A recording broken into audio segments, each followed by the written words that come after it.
Psalm 22 verse 3 says that God inhabits the praises of his people. How many of God's people do we have here tonight? Hallelujah. So he's here right now to meet every need you have according to his riches and glory by Christ Jesus. And in spite of any questions you may have tonight, God has promised that he's a God who heals us. Exodus 15 verse 26, I am the God that healeth thee. So I want you to put your trust in his word tonight.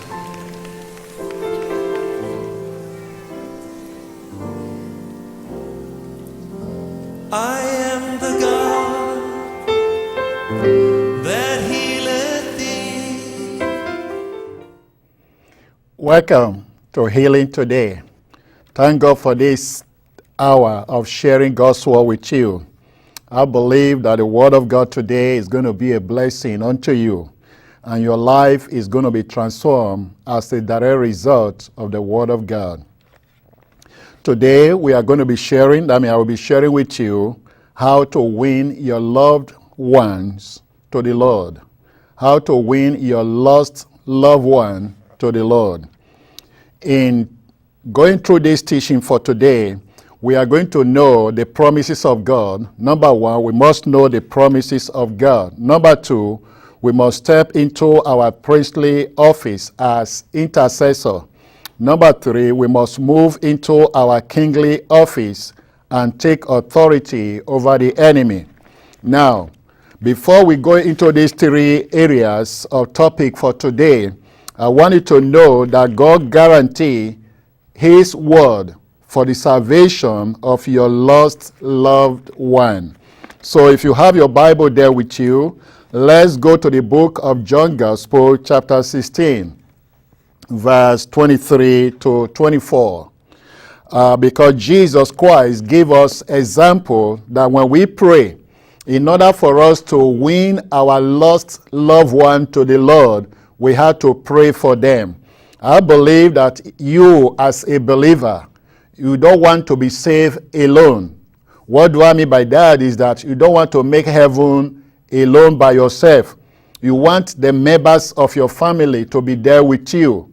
So what we need to do as believers in the Lord Jesus Christ, we need to pray for our lost loved one to be saved, to come to the truth or to the knowledge of the Word of God. So in doing that, we need to have some foundations from the Word of God. In the book of John Gospel, chapter 16, verse 23 to 24, if you doesn't have your Bible there with you, you can write all these things down. Then later on, you can go back and review all these promises of God. Because God guarantees that when we pray for our lost loved one, that they will be saved. They will come to the knowledge of the truth of the Word of God. John Gospel, chapter 16, verse 23 and 24. Jesus Christ was the one saying this. He said, and in that day ye shall ask me nothing.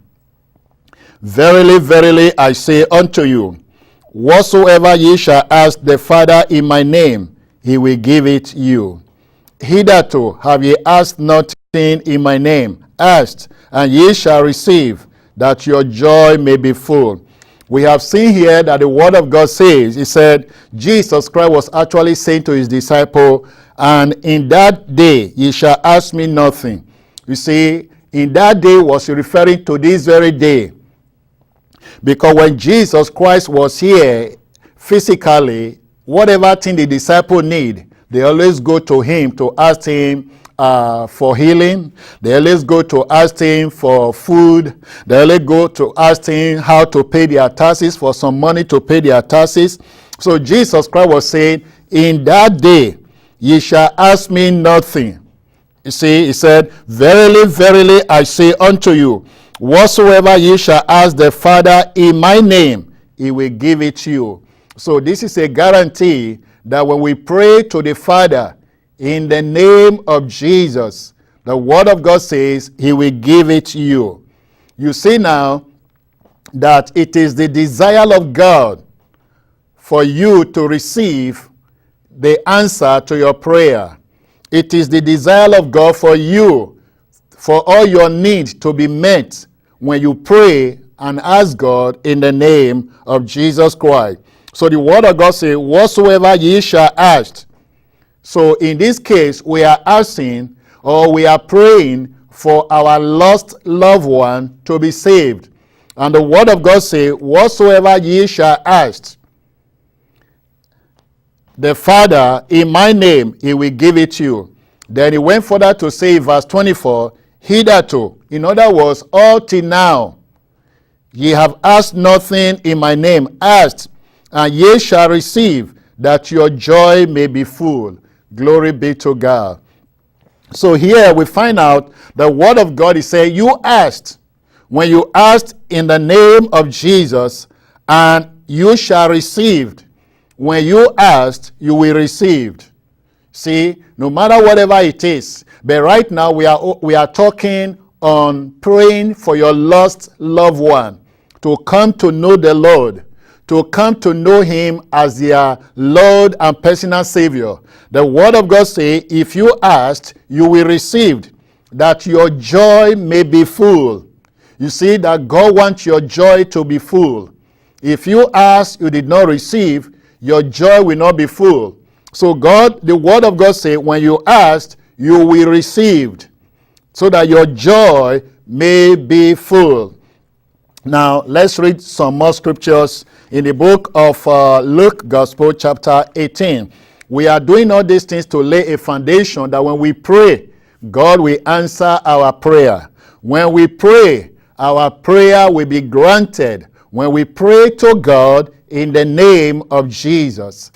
The word of God says here, you pray to God, you pray to the Father in the name of Jesus. You don't pray to Jesus. You see, a lot of people will say, well, Jesus, I need a car. Jesus, I need this. Jesus, I need that. God does not hear such a prayer. You see, but the word of God says, whatsoever ye shall ask the Father in my name, you ask the Father in the name of Jesus. You don't pray to Jesus. You pray to the Father in the name of Jesus. And the word of God says, ye shall receive, that your joy may be full. So in the book of Luke Gospel, chapter 18, verse 1 said, and he spake a parable unto them to this end, that men ought always to pray and not to faint. See, men ought always to pray. You have to pray, not to faint. What does it mean? Not to be weak. Don't give up. You see, don't give up. You cannot be denied. Your prayer cannot be denied. Your prayer will be answered. Jesus Christ said, men ought always to pray and not to faint. Don't give up. You see, don't give up your believing, your trust. Don't give up the desire of your heart for your family to come to know the Lord. You take a stand. You see, take a stand for your family to be saved, to come to the knowledge of the truth of the Word of God. Let's read some more from the Word of God in the book of 1 John chapter 5. 1 John chapter 5. 1 John chapter 5 verse 14 and 15. He said, and this is the confidence that we have in him. See now, to those of you that are thinking, how will I know if God will actually hear my prayer? So the word of God said, and this is the confidence that we have in him, that if we ask anything, now anything include your family to be saved. Anything include if you need a car. Anything include if you want your bills to be paid. Anything include if you need God's protection in your life. Anything include if you need promotion on your job. Anything include if you need a financial breakthrough in your business. Anything include your family to be saved. That is the subject we are talking about right now.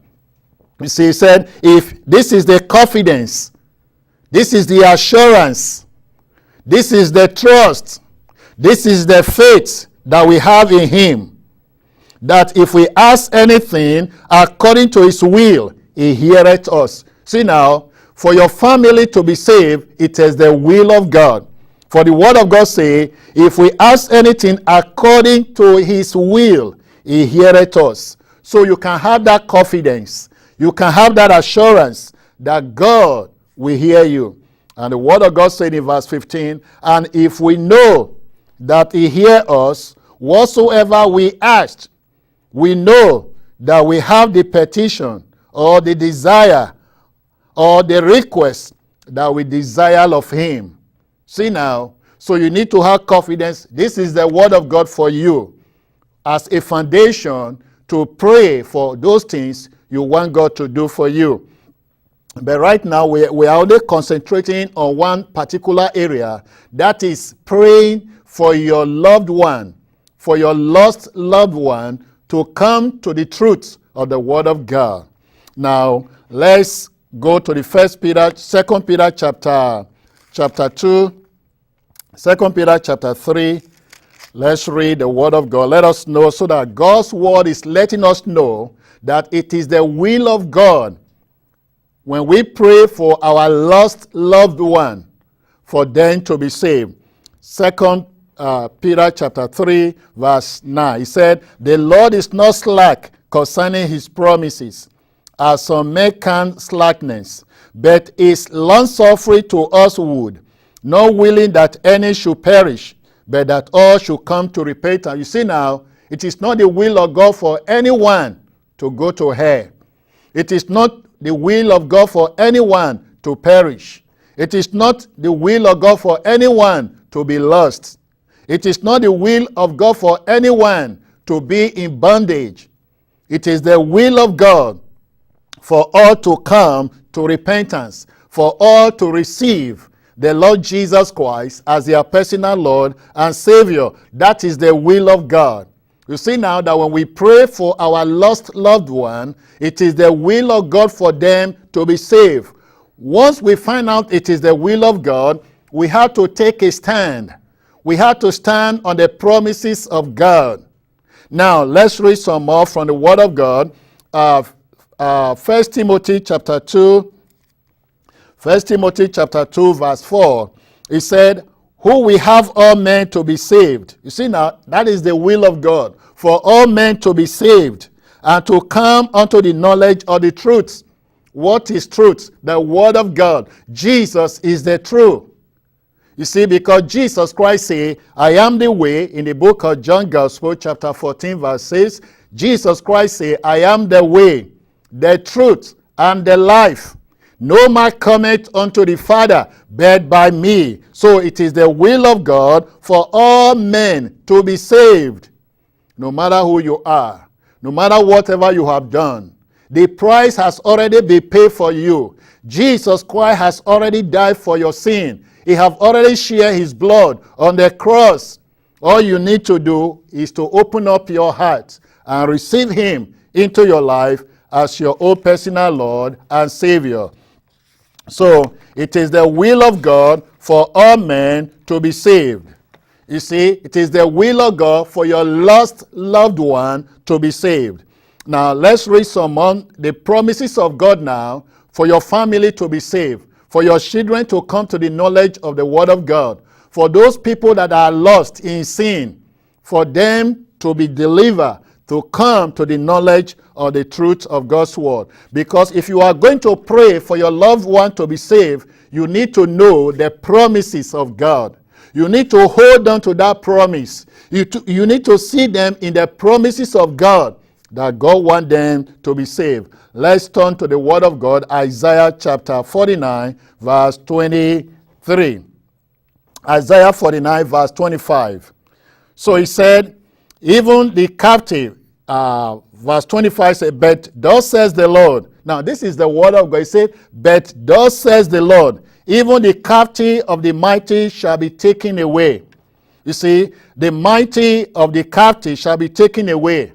Now, the captive mean your loved one, your lost loved one, have been held in captive by who? You see, by the enemy. The enemy, the mighty one, has come. They have taken them away. You see, they are holding them in captive. They are holding them in bondage. They are holding them in sin. They are holding them in evil, in the evil way, captive. They have no freedom of their own. They don't have a mind of their own. You see, because the mighty, which is the devil, has holding them captive. The word of God says, they shall be taken away, and the prey of the terrible. They prey there, that those are your lost loved one. They become a prey to the terrible one. But the word of God, good news for you is that he said, and the prey of the terrible shall be delivered. You see now, your family, those who are lost shall be delivered. For the word of God says, and I will contend with him that contended with thee, and I will save thy children. Glory be to God. That is good promises. You see, it is the will of God for you to know that God wants your children to be saved. So you can hold on to the promise of the word of God. You can stand on the promises of God because God wants your children to be saved. That is promises number 1. Let us see again promises number 2. In the book of Isaiah 49, verse 17 said, thy children shall make haste. You see, your children will make haste. When you pray for them, they will make haste. Haste to where? They will make haste to come to the Lord. They will make haste to come to receive Jesus Christ as their personal Lord and Savior. And he read further, he said, thy destroyer and they that made thee waste shall go forth of thee. See now, those people who are a destroyer to the life of your children, the destroyer, friend that destroyed their life. You see, sin or wickedness or drug or alcohol or nicotine, no matter whatever it is, that it destroyed them. The word of God says, he said in Isaiah 49 verse 17, he said, thy children shall make haste, thy destroyer, and they that made thee waste shall go forth of thee. See now, the destroyer will go out of their life, will go out of their way. And those people that is wasting their life, you see, we go out of them. This is a promises of God. You see, those things that destroy the life of your children, if you will pray, those things that destroy the life of your lost loved one, if you will pray, the destroyer will live their life.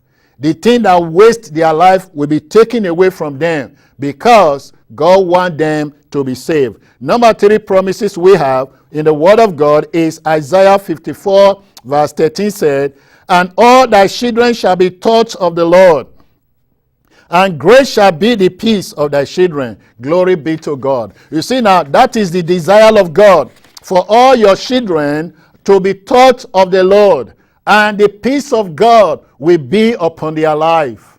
You see, he said, great shall be the peace of your children. The peace of God will be upon their life, in their going out, in their coming in. No matter wherever they go, that the peace of God will be upon their life to protect them, to keep them from harm, to keep them from wickedness, to keep them from trouble, to keep them from frustration. The peace of God will be upon their life if you will pray for your lost loved one.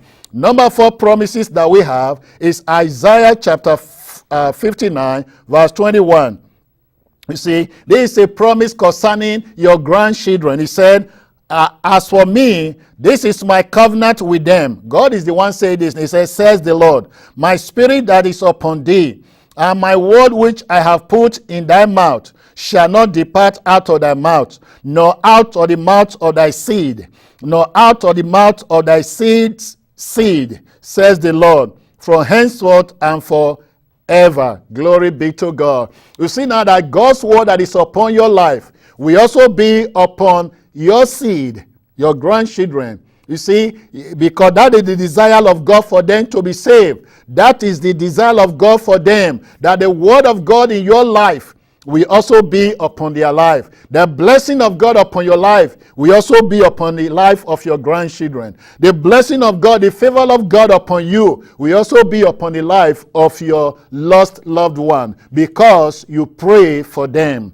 Thank you, Lord Jesus. So let us read some more. Number 5 blessing or promises we have in the book of Jeremiah, chapter 31, verse 16 and 17 said, Thus says the Lord, refrain thy voice from weeping, and thy eyes from tears, for thy work shall be rewarded, says the Lord. And they shall come again from the land of the enemy, and there is hope in thy end, says the Lord, that thy children shall come again to their own border. Hallelujah. To God be thy glory. You see, this is the God's promise. He said, refrain your voice from weeping. Maybe you must have been weeping. You must have been in terrible pain. You see, weeping and crying as a result of what is happening to your children. God is saying to you right now, weep no more. Refrain yourself from weeping. You see, he said, because your children, your work will be rewarded. Your prayer will be rewarded. Your standing in faith will be rewarded. Your standing in the word of God will be rewarded. And he went further to say, and your children will come back again from the land of the enemy. You see now, your children will come back again from the land of the enemy. The enemy, the land of frustration, the land of sickness and disease, the land of drugs and alcohol, the land of rebellion and wickedness. They will come back again. They will come back again from the land of the enemy. There is hope in the end. So there is hope for you today. There is hope for your family to be saved. There is hope for your loved one to come to the knowledge of the word of God. And he said again that thy children shall come again to their own border. What is the word of God talking about? To their border of righteousness, to their border of victory, to their border of blessing. They will come back again to their border of victory. They will come back again to their border of salvation. They will come back again to the border of blessing. So, hope in God. Don't cast away your hope. There is hope for you today based on the promises of God. So you can stand on the promises of God and pray for them because you know they are going to come to receive Jesus Christ as their personal Lord and Savior. Number 6 promises we have is Isaiah 1, is Psalm 102, verse 28. He offered us another opportunity. He said, the children of thy servants shall continue, and their seed shall be established before thee. So we find out here that the word of God says, because you belong to God, your children shall be established before you. They will come to receive Christ. They will be established in the things of God. That is number 6. Promises we have. Number 7 promises we have is the book of Acts, chapter 2, verse 39. The word of God says, Peter actually assured the people of God, he said, for the promise is unto you and to your children and to all that are far off, even as many as the Lord our God shall call. You see now that the promise of salvation is unto you and to your children. You see, even as many as the Lord our God shall call. So God has called you to salvation. He has called you to deliverance. He has called you to his blessing. The promises of God is for you. You can stand on the promises of God today. Now, number 8 blessing that we have, that we can stand upon is that during the time of Noah, you know that Noah, God instructed Noah to build an ark. As a result of Noah building an ark, his family were saved. Now the word of God says in the book of Hebrews, chapter 11, verse 7 said, by faith Noah, being one of God, of things not yet seen, moved with fear,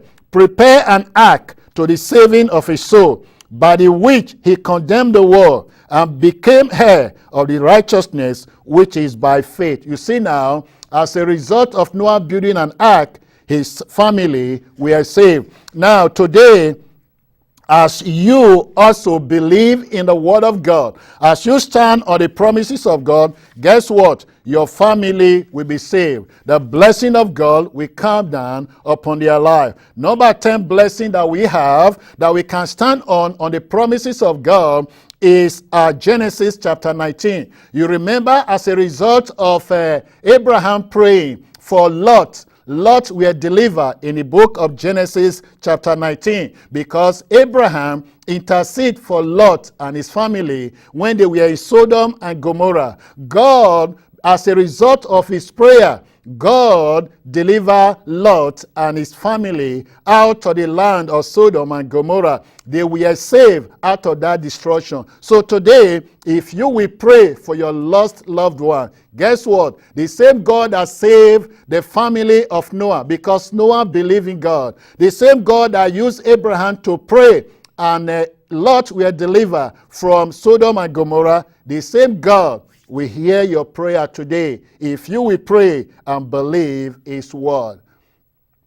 This is the desire of God for your family to be saved. So you have to stand on his promises because his promises are true. His promises, God's word will never return unto him void. Until we come your will again, I want you to know that it is the desire of God for your family to be saved. For the word of the Lord say, "For I am the Lord that healeth thee."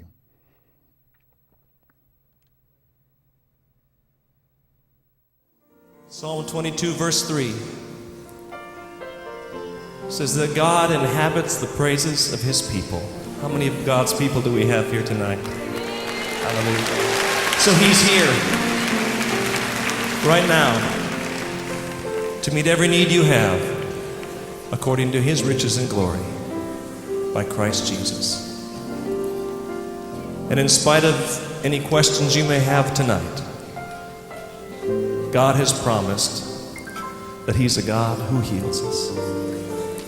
Exodus 15, verse 26, I am the God that healeth thee.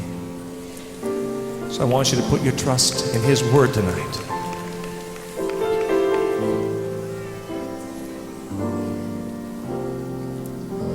I am the God that healeth thee. I am the Lord, your healer, and I send